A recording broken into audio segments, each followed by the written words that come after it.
বৌদ্ধ দর্শনে কয়টি আর্য সত্যের উল্লেখ আছে? বৌদ্ধ দর্শনে 4টি আর্য সত্যের উল্লেখ আছে: দুঃখ, দুঃখ সমুদয়, দুঃখ নিরোধ এবং দুঃখ নিরোধ মার্গ।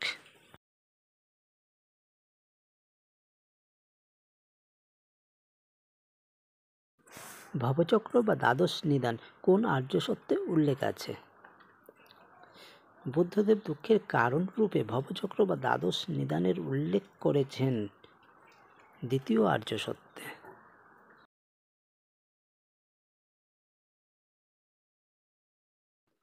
বৌদ্ধ মতে মুক্তি কয় প্রকার ও কি কি? বৌদ্ধ দর্শনে 2 প্রকার মুক্তি স্বীকার করা হয়েছে, যথা জীবন মুক্তি এবং বিদেহ মুক্তি।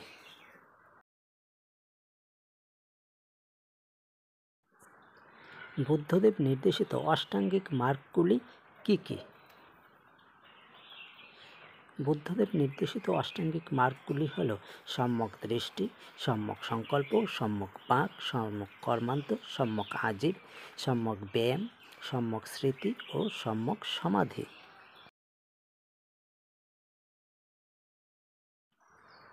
বৌদ্ধ দর্শনে কোন আর্য সত্যে অষ্টাঙ্গিক মার্গের উল্লেখ আছে? চতুর্থ আর্য সত্যে অষ্টাঙ্গিক মার্গের উল্লেখ আছে। বৌদ্ধ মতে পঞ্চশীল কি?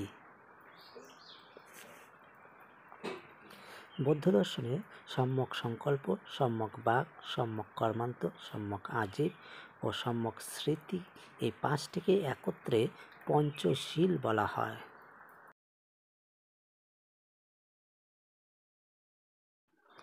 বৌদ্ধ মতে কর্ম কয় প্রকার ও কি কি? বৌদ্ধ মতে কর্ম দ্বিবিধ: নিষ্কাম কর্ম ও সকাম কর্ম। কামনা বাসনা মুক্ত হয়ে যে কর্ম করা হয় তাই নিষ্কাম কর্ম।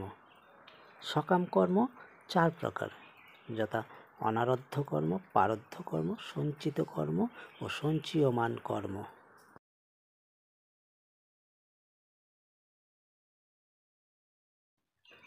বৌদ্ধ মতে পঞ্চস্কন্ধগুলি কি কি? বৌদ্ধ মতে প্রতিটি জীব 5টি স্কন্ধের সমষ্টি বা সমাহার। এগুলি হল রূপ, বেদনা, সংজ্ঞা, সংস্কার ও বিজ্ঞান।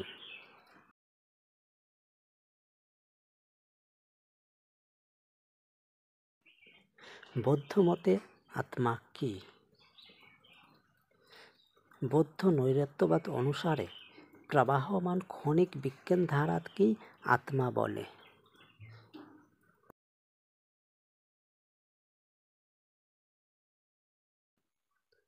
বৌদ্ধ মতে শূন্যবাদ বলতে কি বোঝায়? যে বৌদ্ধ মতবাদ সর্বপ্রকার তত্ত্বকে শূন্য বলে বর্ণনা করে তাকে শূন্যবাদ বলা হয়।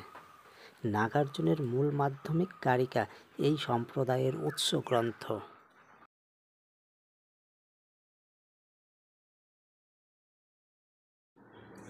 বৌদ্ধ মতে সতের লক্ষণ কি? বৌদ্ধ মতে সতের লক্ষণ হল অর্থক্রিয়াকারিত্ব।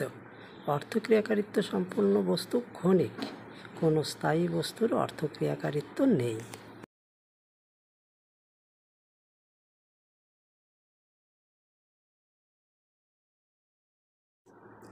যোগাচার বা বিজ্ঞানবাদ কাকে বলে? যে বৌদ্ধ মতবাদ বিজ্ঞান বা চেতনাকেই একমাত্র সত্য বলে গ্রহণ করে সেই মতবাদকে বলা হয় বিজ্ঞানবাদ।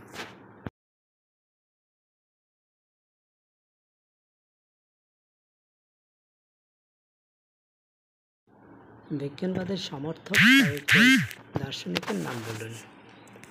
বৌদ্ধ দার্শনিক অসঙ্গ, বসুবন্ধু, টেকনাফ ও ধর্মকীর্তি এই সম্প্রদায়ের সমর্থক।